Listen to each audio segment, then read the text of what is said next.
So let's say we have a horizontal surface, not the best horizontal surface, but on this horizontal surface, we launch an object of mass m at a speed v naught to the right, and the surface has friction, and the coefficient of friction is mu naught. And we want to know how far the object travels on the surface before coming to a stop.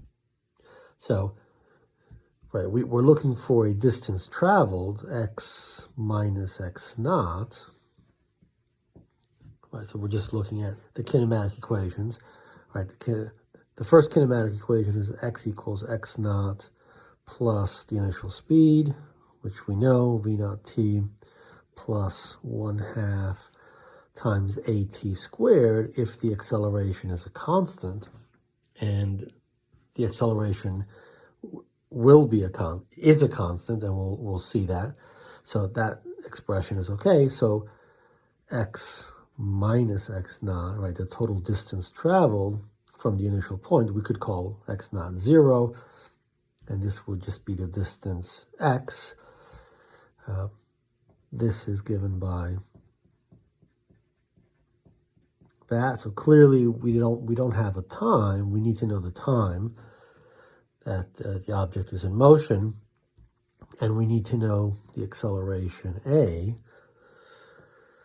So acceleration suggests that we look at Newton's second law, which is ma equals f, and because we're in one dimension, right, the frictional force is just opposite to the direction of motion, so we can write this.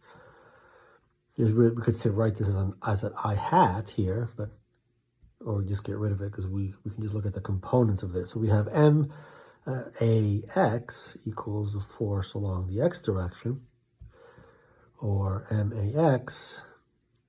Well, here maybe we should write ax because that's what we're looking for. So max. Actually, let me change the mass to capital M because that's the mass given in this problem. So that's a known quantity. This is unknown. We're looking for it to put it into the kinematic equations. The force is the force of friction, so, and it's opposite to the direction of motion, so it's minus the coefficient of friction, which is known, times the normal force. So we need to find the normal force. What's the normal force? Well, we know that in the vertical direction, right, we could do a free body diagram. We have a force upwards, which is the normal force. So Fn upwards. Downwards, we have gravity, so we have minus mg, right? That's a known quantity. And the acceleration in the vertical direction is 0, so that component of Newton's second law gives us the normal force. That's a known quantity. We'll put it into here. And so we have max is equal to minus mu naught mg. And so ax is equal to minus mu naught g. And so this becomes x minus x naught is equal to the known v naught times the unknown t. We're going to replace ax with this, so we have a minus mu naught g over 2 t squared, and so we still have the unknown t there, and so that forces us to the second kinematic equation, the equation which has the general form Vx equals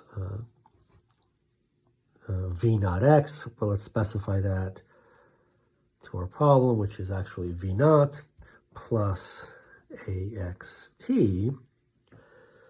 Notice, by the way, that in fact the acceleration ax is a constant. It's not changing with time, nor is it changing with space. So what does this equation look like? Well, it's v naught we know what this is. It's minus mu naught g times t. So there's the unknown t, but there's another unknown here, which is Vx. We have to recognize that we want the time when the object comes to a stop, and that means that's 0. So we fix, given that dynamics, we fix that value, and our second kinematic equation reads like that, and we can solve for t, which is just v naught over mu naught times g. And so we can plug this in to this equation and get that the distance traveled by the object is v naught times this t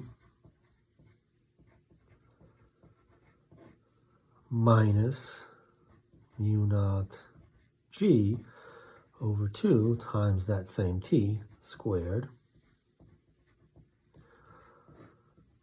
And that will give us a v naught squared over 2 mu naught g, because we have a v naught squared over mu naught g, and then here we have a minus v naught squared over 2 mu naught g, and so we just get v naught squared over 2 mu naught g.